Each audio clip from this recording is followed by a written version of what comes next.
Today we're going to go over the basic disassembly of a Taurus CT9 G2 9mm carbine. Mine has been significantly modified, but the disassembly should be, for the most part, the same for the factory version. Okay, first we're going to clear the weapon,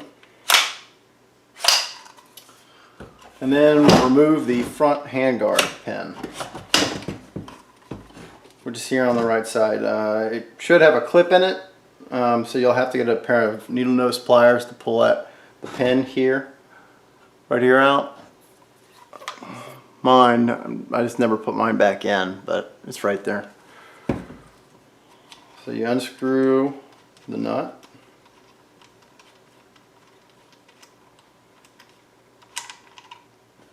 Again, the placement will be slightly forward of where it is on mine, but it's all basically the same. And then the front handguard will slide off. Next, we'll go ahead and remove this rear push pin.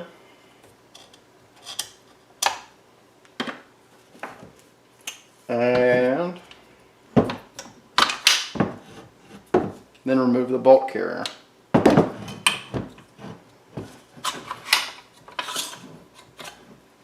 Bolt group rather. And then you do the same with the front pin. This one is retained, it doesn't actually come off the weapon. And now you have the upper and lower.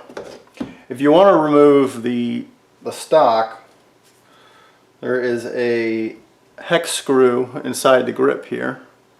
Just go ahead and remove that, just pull that out. And then you'll also have to undo this rear pin that helps hold it all together. I'm not going to go ahead and take that off, but yeah, so just that screw in here and then this rear pin and the stock will come off. Okay, now for the bolt group. To remove the firing pin, I just use this front handguard retaining pin. Just go ahead and push this little pin here. Make sure you hold the firing pin on the rear because it likes to bounce out. You don't want to lose it. So then you got the firing pin retaining pin and the firing pin with spring. When reinstalling the firing pin, see this little groove here? Make sure that's facing up. That's where the firing pin retaining pin basically holds the firing pin in the bolt carrier group.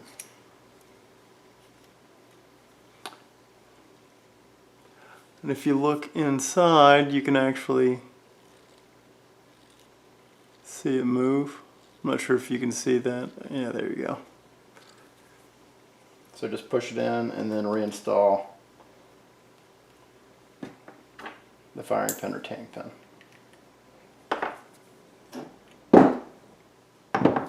If you are interested in removing the barrel, there's a total of 6 hex bolts, 3 on each side.